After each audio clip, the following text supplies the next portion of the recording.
Great. Our next storyteller is Rebecca O'Brien. Rebecca is a lawyer, someone who knows something about mistakes and what they might cost.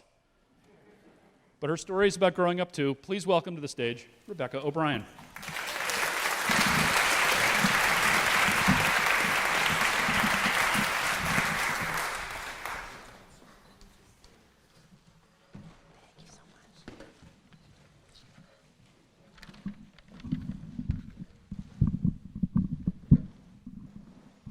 Rip and children, thank you for that beautiful song. I loved it so much. That was really spectacular, and I am indeed going to talk a little bit about growing up.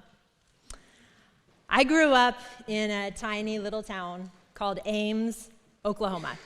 The population is fewer than 300 people, and the town is surrounded by wheat fields and cattle and a whole lot of sky. Here is a photo of the main street of Ames on a typical day. That's the whole thing. Now, I love this town. I love it. It's where I grew up. It's full of wonderful, loving, generous people.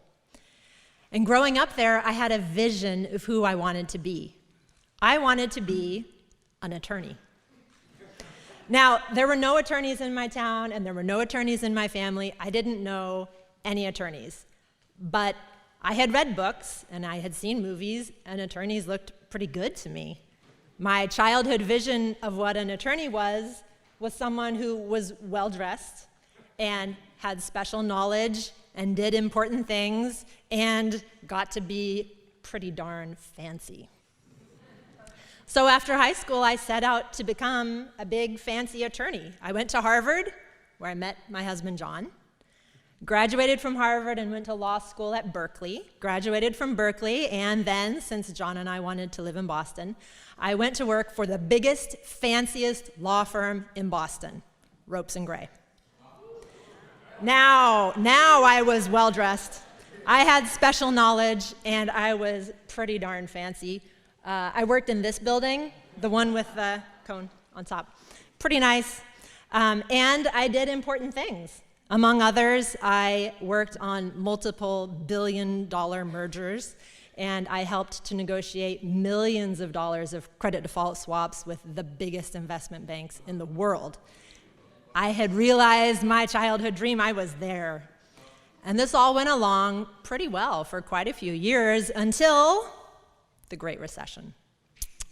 In 2009, Ropes and Gray let go 1/3 of their associates, and I was in that number, and I was really disappointed.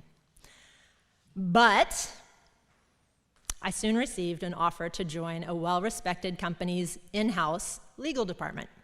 Everything seemed good. During the interview, the attorneys even mentioned that it was a good place to have a work-life balance. They said the head of the department even had Tuesday and Thursday mornings off. This sounded pretty good to me because by this time, John and I had 2 tiny children. This sounded great, so I accepted the offer. I should have known on my first day working there that taking that job was a huge mistake.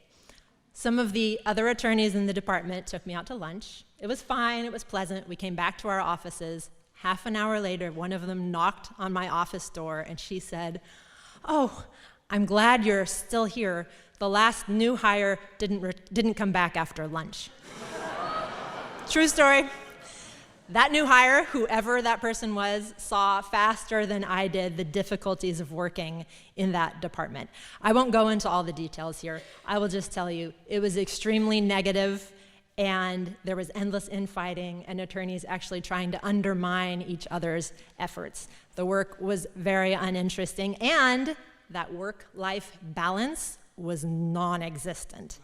Not only did the department head work every day of the week, including those Tuesday and Thursday mornings, she was also there every weekend, as were all of the other attorneys.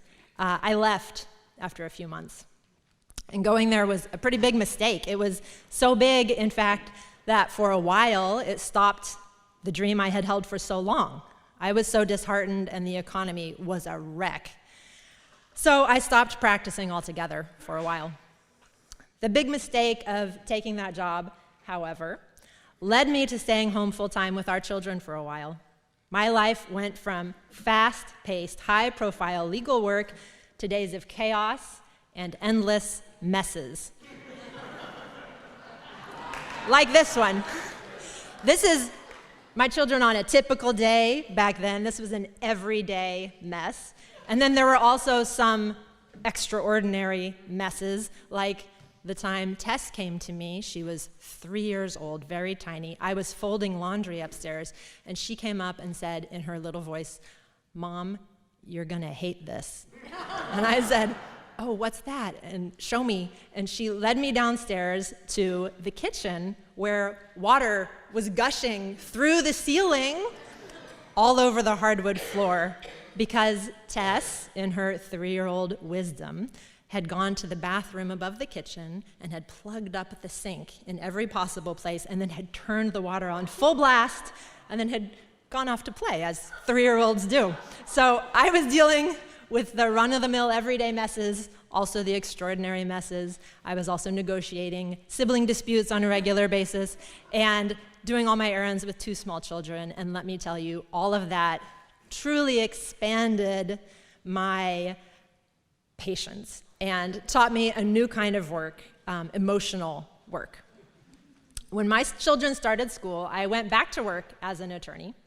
And this time I partnered with a couple of colleagues from my time at Ropes & Gray in a small local practice in which we get to know our clients and help them on a very personal level. I use all my years of fancy legal training, and I also use the emotional skills of patience and negotiation and personal connection that I expanded while staying home with our children full-time. And even while working at our small firm, I still have time to savor moments with the children. I remember one day a few years back, it was the coldest part of winter, it was dark, it was bitterly windy. We drove to the Burlington Mall to walk around and then to go joyriding on the escalators. Just standing and gazing and watching our perspective change was really very fun.